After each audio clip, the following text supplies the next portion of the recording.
My cue. You're watching Liquid Lunch on Newsmax TV. I'm John Tobacco. We're at the Question Tequila Studios, as we are every single day from noon to 2 Eastern. And right before we get into this segment, a little update on the markets. The Dow Jones is up just marginally, about 50 points today.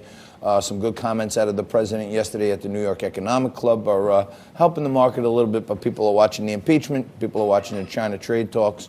We'll get into all that later. Right now, we're joined by Melissa Negrin Wiener.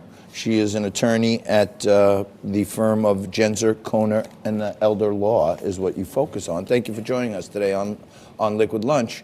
So what's happening with Elder Law? I know people are living longer now. The government is talking about raising the retirement age. There's always complications with wills. And what's the main issue facing much of our audience, the baby boomers? One of the biggest issues that we're seeing is the senior scams, where folks are either through email or telephone reaching out to our seniors and using scare tactics basically to try to get money. So there are lottery scams where someone will get an email that they're winning big and that they need to send a fee or a tax before they can get their prize money. Or we have people pretending to be a grandchild in trouble, looking for money to get out of trouble. So they're really trying to scare the seniors into sending money. At the end of the day, that's really the main focus, and they're very successful in doing it. You know, I work primarily in talk radio, and the audience of AM talk radio tends to skew a bit older. And I've been amazed, literally amazed, at the number of senior citizens that have called me saying they were either taken in by one of these scams or almost taken in. And all I could think is, if somebody claiming to be my grandchild called me, there's no way that I could be fooled, but I'm amazed at how often it does seem to work. From what you know, how often do these scams prove successful? Well, in my experience, just from clients that I have spoken to, clients that I have met with, it happens a lot, and they're successful a great number of times. And the way the kids find out is by looking at a bank statement. Now that we're coming up to the holidays, we always try to tell the adult children, take a look around when you're visiting with mom and dad, look at the mail, look at the bank accounts. If you're seeing a lot of things from, like a sweepstakes or things like that, they might have already been kind of hit Once up by they fall somebody. for one gag, then they sell all that data to everybody else, and then everybody. What are some other little tricks of the trade that you can either tell the elder folk who are watching, or at least alert the younger folk, the kids and grandkids who are helping these people these days?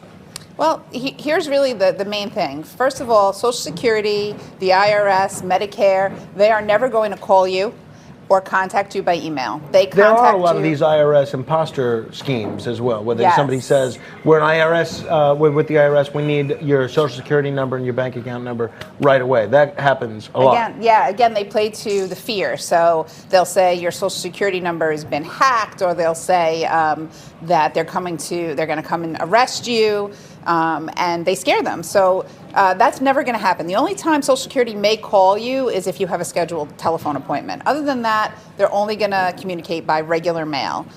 They can even spoof the telephone number. So, So it looks like it's a caller ID. But just to break it down for our audience, the IRS, Social Security, any other government agency, they're not calling you randomly, right? If you get a call, more than likely this is a scam. Hang up. Hang up the phone. It's very, very simple. And if you get an email where it says immediate, emergency, hurry up, urgent, call, you may be in trouble, that's probably another one where it's a scam, right? So if you are caring for an aging loved one and you have a power of attorney, that's a great way to be able to at least access some of the finances to make sure, if you suspect that something might be going on. At Genzer Law, that's at Genzer, Kohner, Elder Law, that's something that we do, and you can visit our website, genzerlaw.com, to look at other ideas. But really, you want to just make sure you advise any elderly loved ones that you're caring for. If they get these telephone calls, hang up. If someone calls saying they're a grandchild, hang up the phone and call that person back. That way, you'll know for sure if that's the person that was calling you. That sounds pretty simple. I know, but when you're a grandparent and you think your grandchild is in distress, a lot of times there are these emotions at play. You're not necessarily thinking so clearly. You're thinking you want to help your grandchild. Got it. That's why they target them. Melissa Negrin Wiener, thank you for joining us on Liquid Lunch. GenzerLaw.com. Protect yourself. Genzer Kona Elder Law. And you can go to their website and get some tips and tricks of the trade so you or your loved ones don't get scammed. There will be no scams at all in hour 2 when we kick it off with Jen Kearns right after this.